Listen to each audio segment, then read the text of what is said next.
A história de nosso estado, contada pelas personalidades que fizeram história. Memória Paranaense. Um projeto da Fundação Inepar.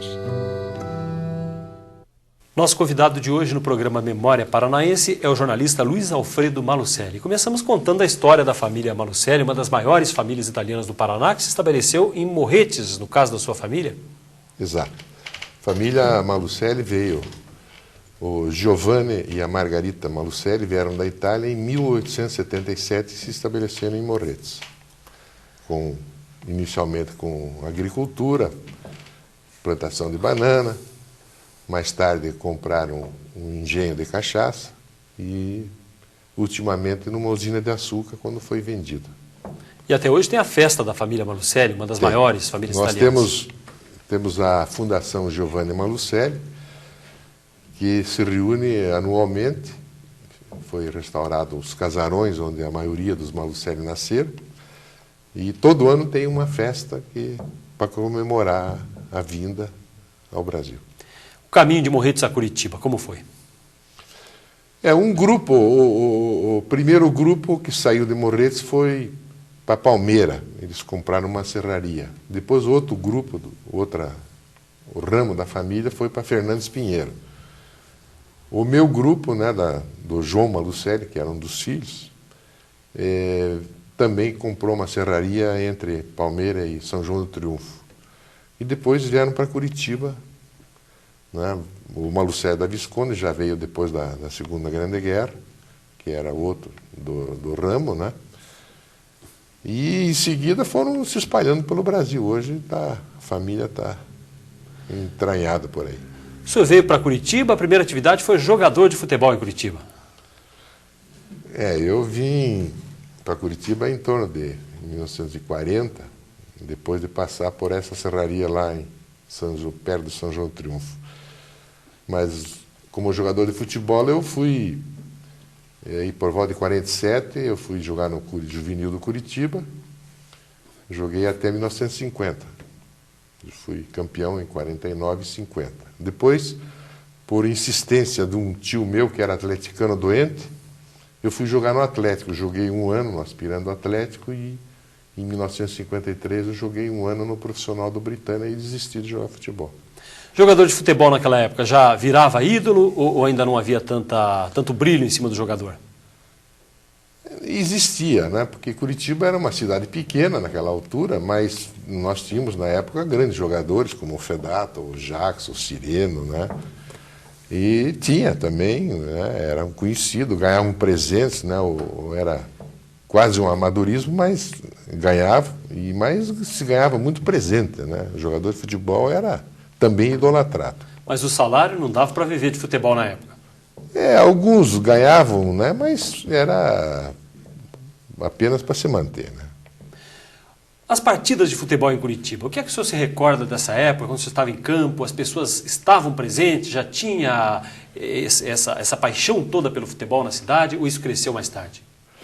Eu acredito que sim, porque naquele tempo os campos eram pequenos, Depois, com o advento do estádio do Urival de Brito, o próprio Joaquim Américo, e o Curitiba, que tinha um campo razoável, fez então o Belfort Duarte, mas enchia, Os estádios viviam lotados.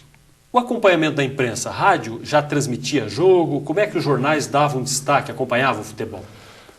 O rádio sempre foi atuante nessa parte, E os jornais davam uma relativa cobertura, inclusive nós tínhamos na época um jornal especializado, que era o Paraná Esportivo, A Gazeta do Povo também teve um tempo que tinha um jornal esportivo, mas os rádios eram atuantes, Não tinha tantas rádios como hoje, mas eram rádios atuantes que participavam e transmitiam programas esportivos, Tinha um bom nível, inclusive, de cronistas esportivos. No final da década de 40, começo da década de 50, as rádios iam ao campo, faziam acompanhamento, tinham a sistemática que existe hoje de acompanhamento? Acompanhavam muito sofridamente, porque a comunicação na época, os telefones eram precaríssimos, Em Curitiba ainda era razoável, mas no interior, às vezes, numa cidade só tinham possibilidade de uma emissora transmitir. E era por linha telefônica de uma forma muito precária. Precaríssima, precaríssima. O senhor falou do seu temperamento, o senhor é explosivo, isso foi decisivo para deixar o futebol? Eu acredito que um pouquinho, eu não era muito apaixonado por jogar futebol, mas foi em função de uma ordem que o meu pai deu para mim ir trabalhar na usina de açúcar, que a família tinha em Morretes, que o meu tio tinha falecido. Aí eu virei plantador de cana. Seu pai não via sentido em ser jogador de futebol? Não, o meu pai era daqueles, como os imigrantes, como quase todos os imigrantes, eles que eram semi-analfabetos, né? Eles queriam que os filhos fossem doutores. Então ele não queria saber o que você queria, o que você desejava. Eles impunham. Então eu acabei indo trabalhar em Morretes, na usina de açúcar, e cuidava da parte de produção de cana de açúcar. Mas o senhor não falou do seu temperamento, o senhor é explosivo como jogador de futebol? Era rabugento. E como é que isso acontecia no campo? Como é que se dava? Eu só fui expulso uma vez, mas eu não gostava de perder, né? Então eu acho que não tinha muito gênio para... Não aceitava a derrota? Eu não gostava muito de perder.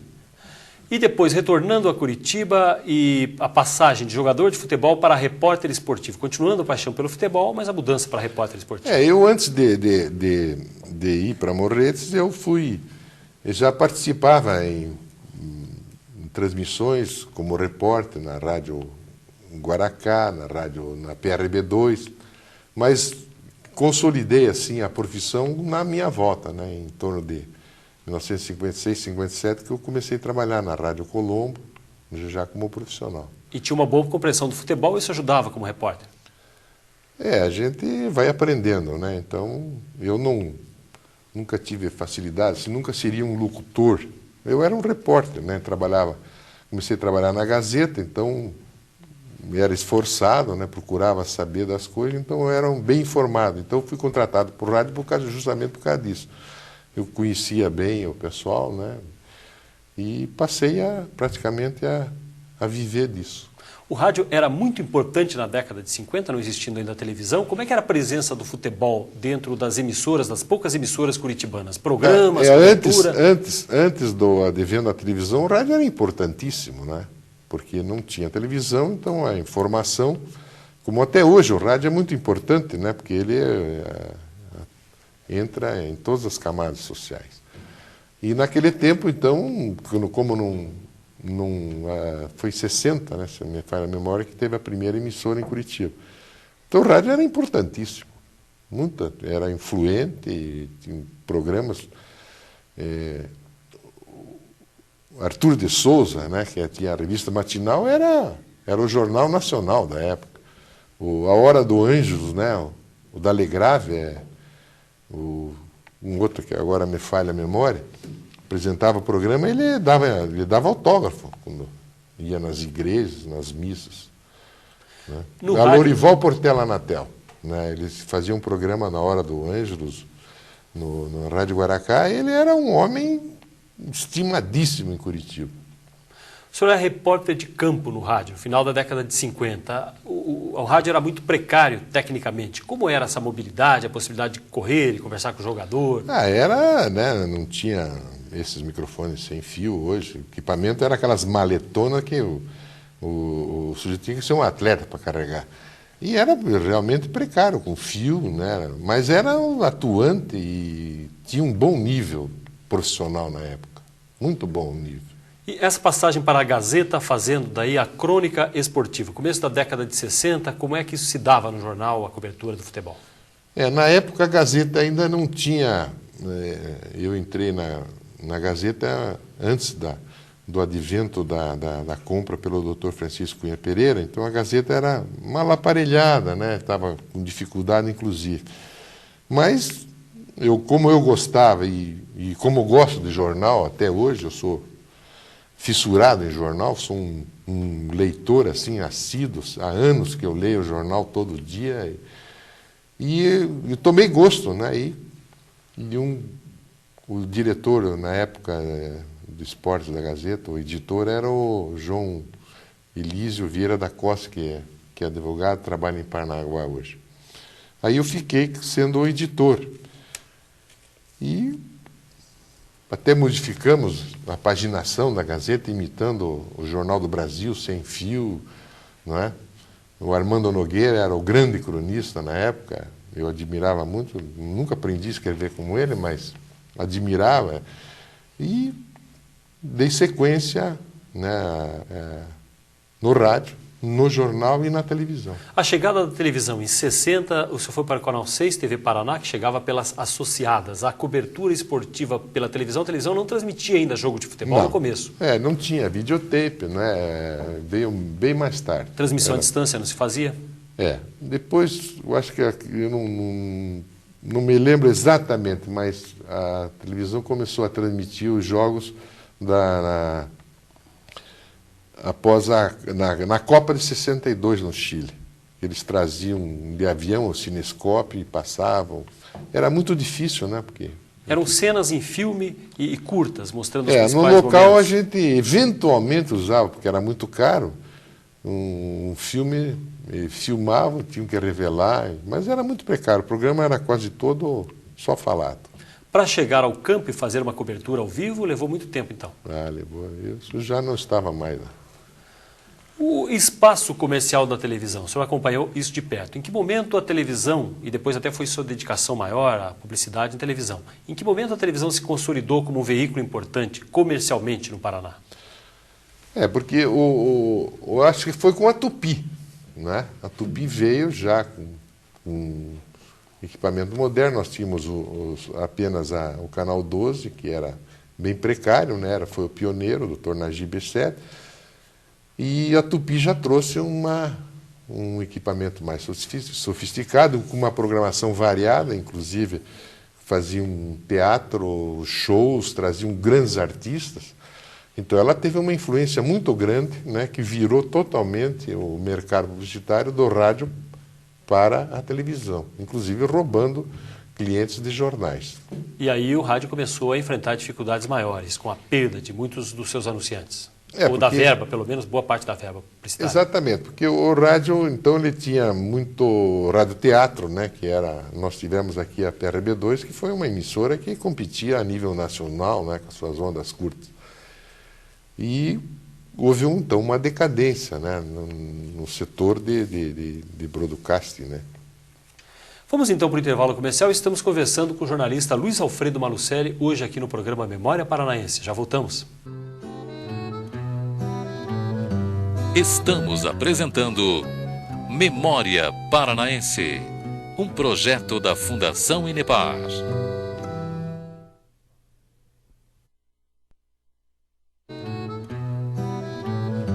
Estamos apresentando Memória Paranaense, um projeto da Fundação Inepar. Vamos adiante com Memória Paranaense. Estamos conversando hoje com o jornalista Luiz Alfredo Malucelli. Na década de 60, praticamente o senhor teve, então, 10 anos acumulando rádio, televisão, jornal na área esportiva, fazendo essa cobertura para os 3 veículos aqui no Paraná. Perfeito. E ainda era funcionário público, eu era redator do Departamento de Imprensa do Estado, cargo ao qual eu renunciei depois de alguns anos, eu pedi demissão. Como foi a passagem para a área executiva? De publicidade, o senhor assumiu em 67 a gerência, a direção comercial da Rádio Guaracá. Exato. Eu era o editor de esportes do Estado e da Tribuna, e o Dr. Paulo Pimentel, que era, na época, governador do Estado, era o dono do jornal, comprou a Rádio Guaracá. E o cargo ficou um tempo vago, era uma rádio que não tinha muita audiência. Ela estava decadente na época, tinha sido uma grande rádio e estava decadente agora cá. Estava praticamente abandonada. Aí eu me interessei porque eu já iria ganhando salário maior do que eu ganhava como editor de 2 jornais, ainda tinha gratificação e comissão. Então eu vou correr o risco, né? E comecei, deu certo, eu fui bem, né? Tive também o auxílio de companheiros como o Euclides Cardoso, que cuidou da parte artística da rádio, a rádio se equipou, o Dr. Paulo comprou equipamento melhor, e nós tivemos êxito na função, e ainda em 69 eu acumulei uma função dentro do Departamento Comercial da TV Iguaçu. No rádio era um momento de adversidade, porque a televisão vinha crescendo e o rádio vinha perdendo seu espaço. Então o senhor trabalhava aí contra a maré naquela época. Era difícil, né? Era difícil como é até hoje, mas sem falsa modéstia eu trabalhava muito, né? Nós tínhamos um apetite muito grande para vencer, e eu acho que isso depende muito da pessoa, né? Ter vontade de vencer. Então nós trabalhamos bastante. A rádio também era do governador, que ajudava muito, o pessoal do Estado, o seu Moraes, que era o diretor comercial do Estado, nos ajudava, o João Feder, que era também procurador do governador na época, que cuidava do jornal. Então nós tivemos assim também facilidade para executar a tarefa com sucesso. O senhor foi para o Canal 12, justamente o Canal 12 naquela época perdia a TV Globo, que passava para o grupo de Paulo Pimentel. Como ficava manter uma televisão que até aí tinha participação numa rede e que de uma hora para outra perdia a sua programação no comecinho da década de 70? Eu entrei na TV Paranaense como gerente comercial em março de 1970. A programação da época de sucesso, de grande repercussão, era a Record, que estava na TV Iguaçu. E a Globo, que estava começando a aparecer no Ibope, Rio, São Paulo, era da TV Paranaense. E logo em seguida, no ano seguinte, em 71, a programação da Globo, já como líder consolidada na audiência, passou para o Canal 4 da TV Iguaçu. E a TV Paranaense pegou a programação da Record, que era a Rei na época. E nós enfrentamos dificuldades, mas para felicidade nossa, o Dr. Francisco, que era o dono do Canal 12, que tinha comprado recentemente, ele equipou a emissora com um equipamento totalmente novo e a cores. Foi o pioneiro, inclusive, a cores em Curitiba, no Paraná. E em seguida ele alugou o castelo do Moisés Lupion, lá no Batel, e a TV, então, teve um período assim de prosperidade, né? Porque montou uma programação diferenciada, oferecendo uma alternativa de programação com filmes e futebol. Então nós subsistimos, né, até 1976, quando a programação em abril voltou para a Paranaense depois de dos entendimentos do Dr. Paulo Pimentel com o regime militar e com os governantes da época. Foram 6 anos numa fase em que as emissoras começavam a ganhar programação de rede e com isso tinham facilidades de competição, em que a emissora ficava fazendo programação local. E aí foi com o jornalismo comunitário, com o esporte, de que forma se buscou ganhar, conquistar o espaço? Nós além dessa programação de filmes, que era bem interessante, bem atrativa, e do futebol, e o jornalismo, né, nós procuramos algum tipo de programação que envolvesse a comunidade. E fizemos vários projetos, né, e que tiveram êxito até a minha saída da televisão, que foi em fevereiro de 1990. Uma curiosidade é que a televisão começava à noite, e aí o Canal 12 teve a iniciativa, no seu período, de trazer essa programação para mais cedo, começar já na hora do almoço com o jornal.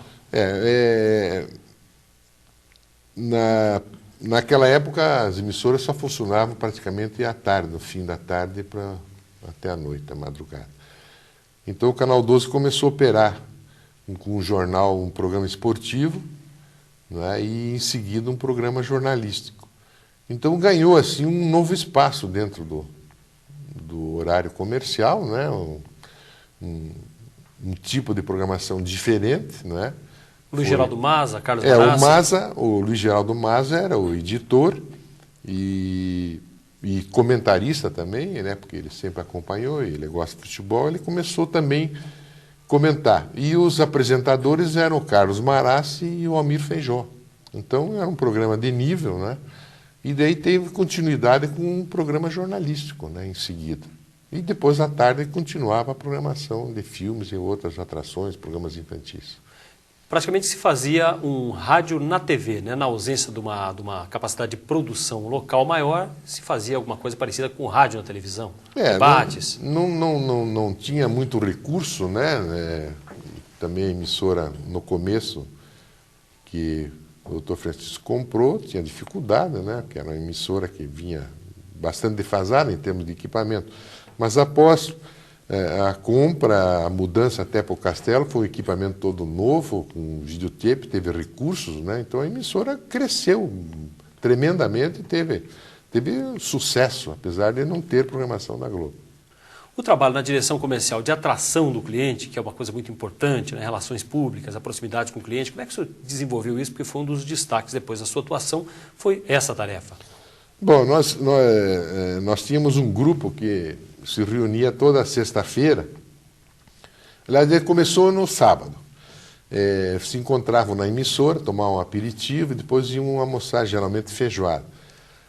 Aí nós passamos a fazer essa reunião na sexta-feira e começamos a cozinhar. Depois que nós passamos para o Castelo, né?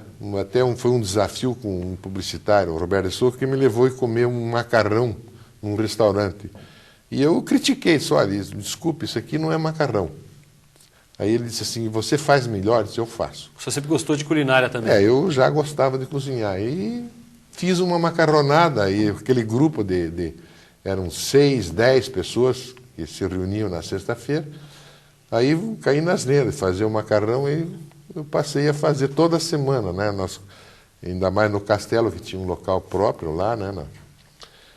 Na piscina, do lado da piscina tinha um local próprio e eu comecei, então, a convidar os publicitários, os clientes do Canal 12 e aquilo virou Clube do Copinho. Que era a antiga piscina do Moisés Lupion, nos fundos do Castelo. Era lá ao lado da piscina, existe até hoje, que é a cantina do Canal 12. E nós começamos a brincar lá com a turma, até foram vítimas, né, de experiências, que nós fazíamos variados pratos, alguns amigos vinham cozinhar, e aquilo virou uma tradição, né? O Clube do Copinho ficou famoso, né, até 1980. De que forma essa aproximação funciona? Porque tem o aspecto técnico do anunciante, comercialmente, da venda, tem o aspecto técnico e também tem o aspecto da aproximação, o fator emocional, isso também pesa? Isso ganha, e você ganha confiança. Você ganha confiança do mercado de saber que você está também defendendo o interesse dele, porque você quebra um gelo. Você passa a olhar nos olhos, ele acredita em você, ele quer o conselho, né? Uma vez um dono de uma imobiliária queria anunciar 20 vezes na novela das 20. Disse, o que você tem para vender? Eu tenho 20 apartamentos ali na Emiliano Perneta. Disse, olha, você vai jogar dinheiro fora, você não faça isso. Você anunciando 3 vezes, você vai. Ele pensou que eu estava desconfiando que ele não podia pagar. Eu disse, não, a audiência é tão grande na novela das 20 e 30 que você vai jogar dinheiro fora. E daí ele insistiu, né, que queria, olha, tudo bem, então, só que você não pode cancelar, depois que você autorizar, você não pode cancelar, porque o espaço de televisão é etéreo, você não recupera, não é mercadoria física que você pode trocar ou receber de volta. Não deu outra, ele com 2 anúncios, ele vendeu o prédio que ele tinha. Então, e com isso a gente ganha confiança, ganhava confiança do anunciante, porque ele passou a conhecer a emissora por dentro, de perto, as pessoas com quem ele estava lidando. E isso, né, você quebra um gelo. As atividades comunitárias, campanhas, isso tudo, como é que funciona? Como é que funcionava dentro do veículo de comunicação para fazer essa aproximação também com a comunidade, não só com o anunciante, mas também com a comunidade? Com a formação de redes, né, os programas, por exemplo, de auditório ficaram muito caros para a emissora e sem aquela qualidade, né, de uma emissora matriz, como é o caso da Globo, que tem hoje o SBT e as outras que fazem programas caros, mas ela dilui o custo com 20, 30, 50, 60 emissoras. Então passou-se a integrar uma rede e a programação local inexiste, com exceção de alguns horários de jornalismo. Então nós começamos a usar espaços comerciais fazendo vinhetas com assuntos locais, como nós fizemos, por exemplo, no Canal 12 aqui, com grande sucesso, foi o Curitiba Capital do Natal, que hoje se realiza todos os anos, que se engrandeceu com a entrada do Bamirindos com o Alto de Natal. O Alto de Natal, aliás, o coral, né, na avenida e o o Rafael Greca quando fez o Alto de Natal na Praça Santos Andrade. Então hoje Curitiba tem uma atração especial, né, no fim de ano com essa programação. Mas nós fizemos, por exemplo, o Semeador, que nós divulgamos, o pequeno empresário que não tinha condição de anunciar na televisão. Nós fizemos uma série grande de entrevista com esse pessoal, graciosamente, eles não pagavam nada, quem pagava era o patrocinador.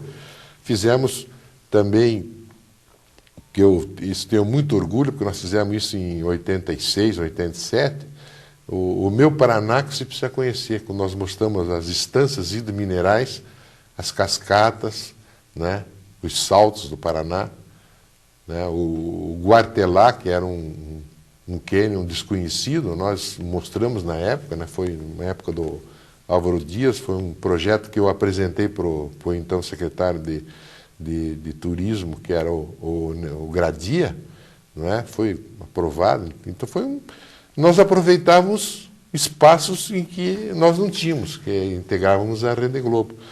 Então eu acredito que existe, né, tendo boa vontade e um pouco de criatividade, existe possibilidade de você se integrar com a comunidade, fazer projetos que dizem interesse à tua sociedade. O senhor acha que isso complementa e cria uma identidade local que as redes, hoje todas as emissoras estão em rede, cada vez se perde mais com a comunidade local?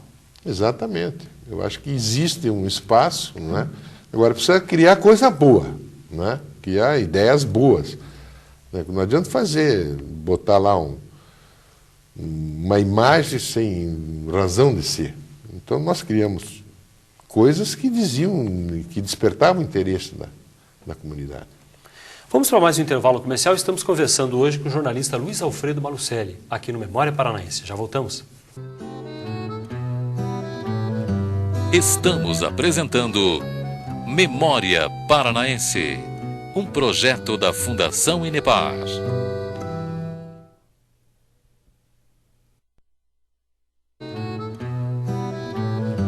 Estamos apresentando Memória Paranaense, um projeto da Fundação Inepar. No programa Memória Paranaense de hoje, estamos conversando com o jornalista Luiz Alfredo Malucelli. O senhor contava do período de televisão do Canal 12, que ficou, então, 6 anos sem a programação da Rede Globo. Em 76, quando o Pimentel teve problemas com o governo militar, novamente retorna a programação para a TV Paranaense. O senhor estava lá. Como foi esse retorno já aí com uma rede consolidada, né, que trazia uma audiência de uma forma mais segura? Para a televisão foi muito bom, né? Porque a gente passou a ter um outro tipo de cliente e, como a Globo, os clientes nacionais, ela mesma faz a venda. Então o crescimento da TV Paranaense foi uma coisa espantosa, né? Então facilitou muito mais a vida do pessoal do comercial, né? Então foi realmente um salto assim gigantesco em termos de faturamento. É claro que ela passou a operar com uma nova tabela. Alguns clientes, né? Mas nós procuramos manter todos os contratos, honramos todos os contratos que nós tínhamos na casa, foram mantidos até. E a partir do término, então, foram negociados. Mas nós continuamos tendo uma ocupação quase plena dos nossos espaços comerciais. Foram 14 anos que o senhor respondeu pela direção comercial de uma emissora que era afiliada à Rede Globo, praticamente não havia concorrência. Como é que isso pode se refletir dentro de uma equipe de vendas, por exemplo? Não cria um comodismo pelo fato da facilidade de ter um produto que o anunciante está procurando, né, que não tem concorrência? Não, até pelo contrário, porque a partir de 1980, com a associação que a Paranaense fez, que o Dr. Francisco fez com o grupo do Dr. Roberto Marinho, a equipe foi aumentada. Então nós tivemos uma nova visão de mercado, né, com um treinamento orientado pela Globo. Então a nossa participação no mercado foi maior ainda, porque nós passamos a agir de uma outra maneira. Nós tínhamos uma equipe pequena antes da sociedade com a Globo, e a partir de 76, de 1980, então nós tivemos 10 anos assim de um treinamento intensivo de venda, de conhecer o que era a Globo, a nova sistemática de venda. Então, pelo contrário, nós aumentamos mais a nossa capacidade de venda, porque nós procuramos nos especializar, uma venda mais técnica. Antes era mais uma venda emocional. E a partir da sociedade com a Globo, a emissora teve um crescimento assim extraordinário.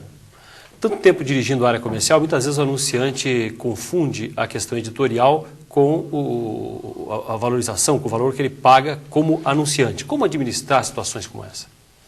Bom, na Globo não há essa mistura, né? A Globo zela muito, o jornalismo da Globo é independente, não é? E não se mistura. Agora, às vezes você pode transformar uma inauguração, por exemplo, que era comum o lojista, o comerciante querer uma cobertura da inauguração da sua loja. Então, às vezes uma entrevista, né, por exemplo, esses dias foram inaugurar aqui o Extra em Curitiba. Por que não perguntar para o seu Abílio Diniz por que ele está vindo para Curitiba? O que é Curitiba? Então você transforma uma notícia que seria, entre aspas, comercial, num fato jornalístico. Então acho que também existe a sensibilidade do jornalismo para transformar uma inauguração num fato jornalístico, já que se o Extra fez um investimento de 21 milhões de reais que vai dar um emprego para 900 ou 1.000 pessoas, é um empreendimento interessante, é uma notícia.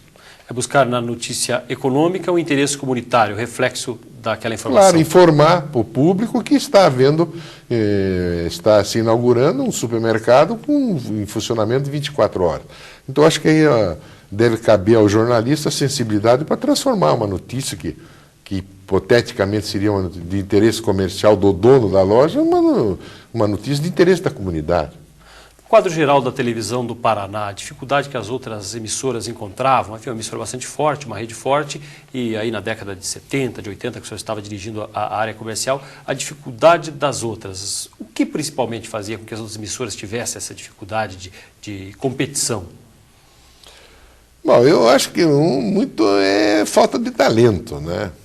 Eu acho que nessa transição do rádio para a televisão, né, poucas pessoas se adaptaram a esse tipo de veículo de comunicação. Mas eu acredito que muito ainda, especialmente aqui, o que falta é talento. Falta talento, criatividade. A dificuldade de criar alternativas para fazer frente, mesmo com a dificuldade de enfrentar uma grande rede, de buscar alternativas comunitárias, outras saídas de programação. Exatamente. Eu acho que as emissoras têm que pensar nisso. Porque esperar o dia a dia, né? As emissoras hoje, nós temos aí a Globo que domina, né? Tem uma audiência massacrante, tem o SBT que cresceu muito, né? Até teve um crescimento com a contratação de alguns elementos da Globo, né? Bom, então eu acho que com o advento da compra pelo Bispo Macedo da Record, ele está incomodando, mas eu acredito que é um negócio meio passageiro. O Ratinho realmente tem carisma, ele está sendo muito comentado, muito badalado, mas como emissora, como rede, como matriz de rede, eu sinceramente eu tenho minhas dúvidas. Que eles continuarem investindo numa programação alternativa, ou continuarem querendo vender o peixe deles, que é a religião, esse fanatismo religioso, eu não acredito. Eu acredito mais numa emissora como a do Silvio Santos, né, que realmente está investindo em uma programação para competir. Aquilo que acontece nos Estados Unidos, falando agora um pouquinho de futuro, o que acontece nos Estados Unidos com várias grandes redes, mas cada uma com uma parcela pequena de audiência, é para aí que o Brasil também ruma com a segmentação da televisão, com a televisão a cabo? A televisão a cabo segmentou, então, mas é tal história, só vão subsistir as emissoras de cabo, a cabo, que tem uma programação que te ofereça, por exemplo, como a CBN, o rádio, ela ganhou um nicho em Curitiba importantíssimo. Por quê? Porque está fazendo um jornalismo competente. Então a emissora que se dedicar só a esporte, ou só a jornalismo, só a religião, quem sabe, não é? Porque tem muita gente que é religioso e gosta. Então, se houver competência, eu acredito que que cada emissora vai ter um seu nicho, porque é a segmentação. É o caso de jornais. Curitiba é um espanto, que tem um número de jornais de bairro especializado. Então, mas se segmentar sem competência, não vai ter futuro. Não é? Eu acredito que com o tempo, não é? Com mais demora aqui nos Estados Unidos, que é um país rico, há espaço para se fazer.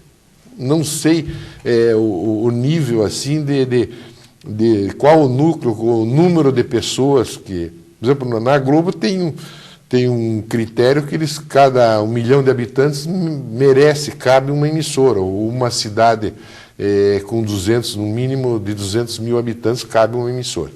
Eu não sei, porque como estou fora desse segmento, eu realmente hoje não sei te dizer se emissora de cabo, uma cidade, por exemplo, com 1 milhão e 400 mil pessoas como Curitiba, quantas emissoras a cabo cabe.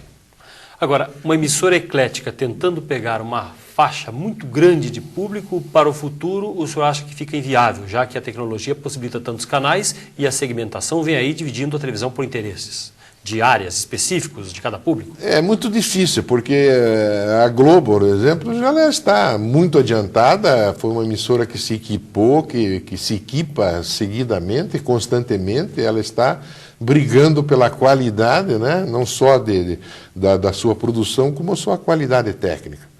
Eu acredito que se as outras emissoras também, né, no caso específico do SBT, que é uma emissora que me parece assim que está mais preocupada em continuar brigando por um seu segundo lugar, não é?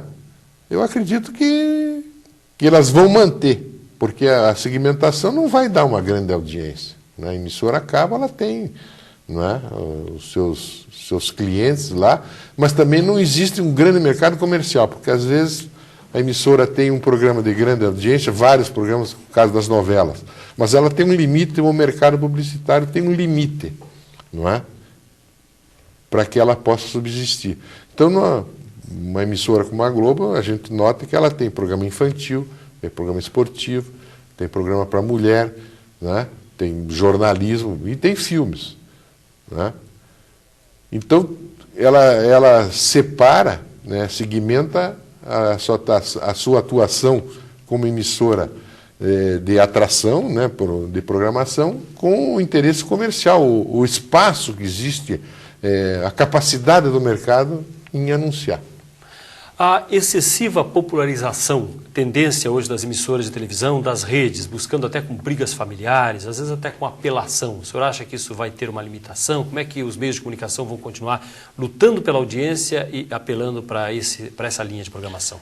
Bom, pelo que me consta, nos Estados Unidos e na Europa, esses são programas de grande audiência.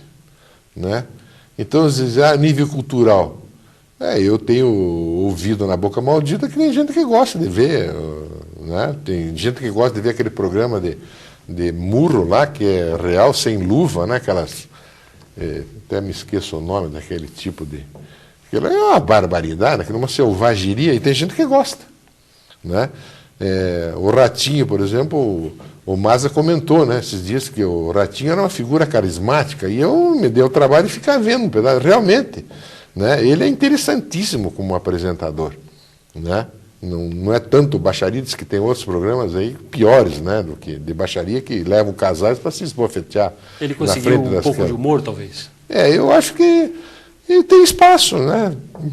Para ver porcaria, desenvolver a porcaria engraçada, né? E o senhor acha que a tendência é essa, a manutenção dos programas populares e a continuidade, então, da segmentação por interesses específicos de público?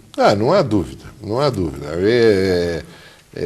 Essa baixaria, aquele programa desse tipo, né, que vão se casais, né, fazer inconfidência na frente da cama, briga de sogra com genro, isso tem gente que gosta, né?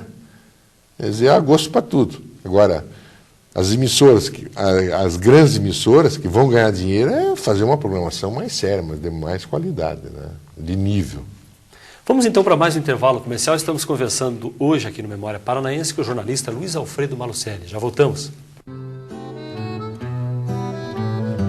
Estamos apresentando Memória Paranaense, um projeto da Fundação Inepar.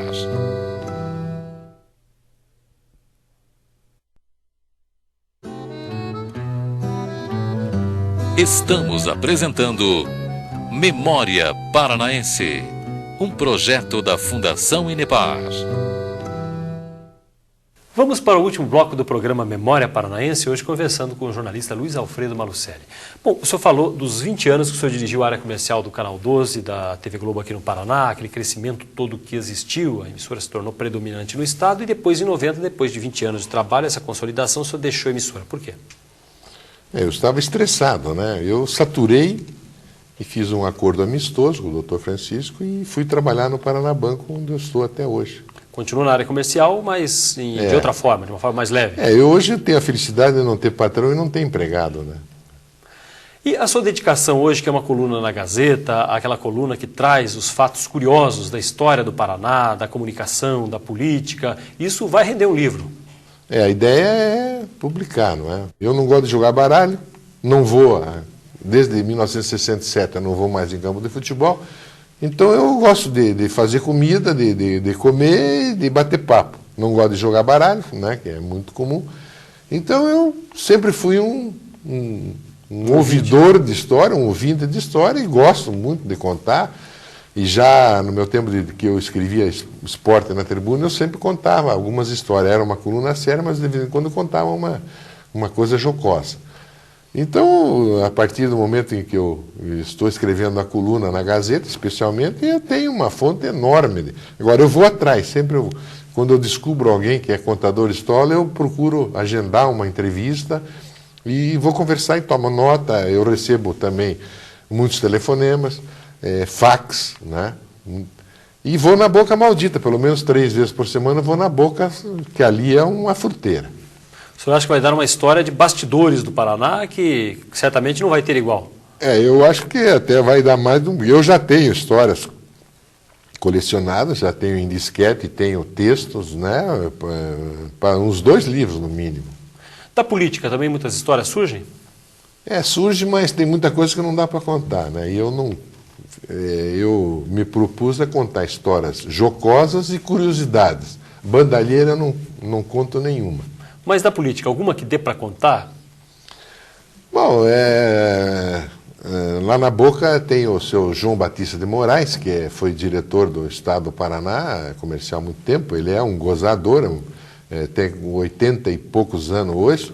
E ele ainda me contava esses dias que o Manuel Ribas, que foi interventor do Paraná até 1945, de 32 a 45. Uma pessoa muito rude, dizem. Ele teve o apelido de Maneco Facão porque ele foi diretor de uma cooperativa no Rio Grande do Sul e foi um sucesso. E o Getúlio Vargas nomeou o interventor do Paraná.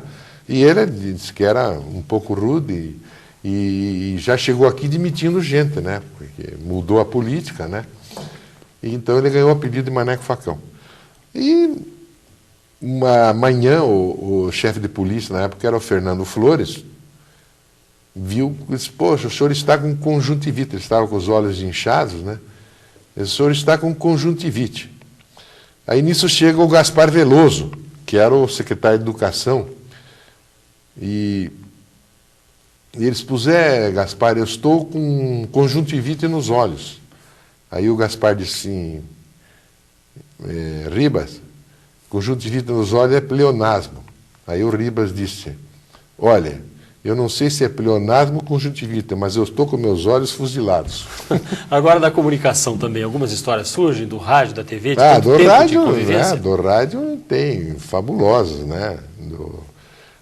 Que eu já contei várias, inclusive do nosso amigo Marcos Batista, né? Um dia que eu acho que até você estava no Canal 2 nessa época, ele veio uma notícia de última hora, ele entrou correndo no estúdio e escorregou bem antes da mesa e acabou batendo no cenário, acabou com o programa. Era o Mário Bittencourt. Mário Bittencourt, que era o apresentador. Ele acabou com o programa, né? Ele escorregou, ele dá a pressa de levar a notícia, uma notícia de última hora, ele escorregou e derrubou. Tem outra muito boa que é o Fritz Bastel, né? Felipe Bastos fazia ele é professor de comunicação. Foi um dos pioneiros também da TV. Também de TV e de rádio. Aí o Fritz apresentava um programa, um tipo de disc-jockey no Canal 12 ali, né? Era na Emiliano Perneta, né? E um cara ligou e disse, ô Fritz, você sabe que você tem uma cara de... E disse um palavrão. E isso no ar, né? Porque era ao vivo, né? E o som direto. Ficou encabulado, ficou vermelhão, mas tocou em frente. No dia seguinte, o mesmo cara ligou. Sabe que você tem uma cara daquilo? Aí acabaram com o programa, né? Então tem... O Maurício Fruito, por exemplo, é o maior aprontador que existe, né? E depois sai contando a história ainda. Ele conta. O Maurício é terrível, né? Ele dedica a vida para preparar um trote para alguém, né? E as histórias do Maurício também estão lá? O Maurício é freguês de caderno. O livro sai? Pois a ideia é, em breve, vamos lançar o livro. Agradeço a sua participação conosco no Memória Paranaense. Conversou conosco o jornalista Luiz Alfredo Malucelli. Muito obrigado a você também que acompanhou conosco o programa.